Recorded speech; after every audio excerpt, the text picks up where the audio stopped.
Maturantët në mbar vendin zhvilluan këtë të martë provimin e dytë të maturës shtetërore, ato në lëndën e gjuhës shqipe dhe letërsisë. Ashtu si në provimin e lëndës së gjuhës së huaj, edhe në provimin e radhës maturantët u mblodhen pranë qendrave të provimit që në orën 8:30 minuta, ku administratorët dhe vëzhguesit bën apelin e tyre për të hyrë në sallën e provimit. Edhe në këtë provim, maturantët të gjitha gjimnazeve dhe shkollave të mesme të bashkuara të Bashkisë Matu u mblodhen pranë gjimnazit 28 nëntori në qytetin e Burrelit. 182 maturantë morën pjesë në këtë provim nga 185 që janë në total për vitin shkollor 2025-2026.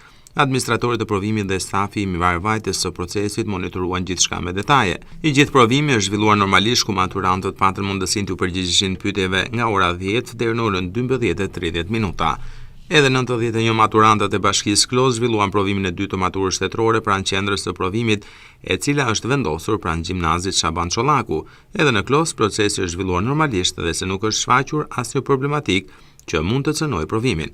Në ndryshim nga provimi i parë, teza e gjuhës shqipe dhe letërsisë qarkulloi në rrjetet sociale rreth gjysmë ore pas nisjes së procesit.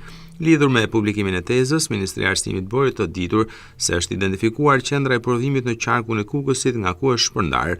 Maturanti që publikoi tezën u përjashtua menjëherë nga provimi, ndërsa masa u morën edhe për administratorët.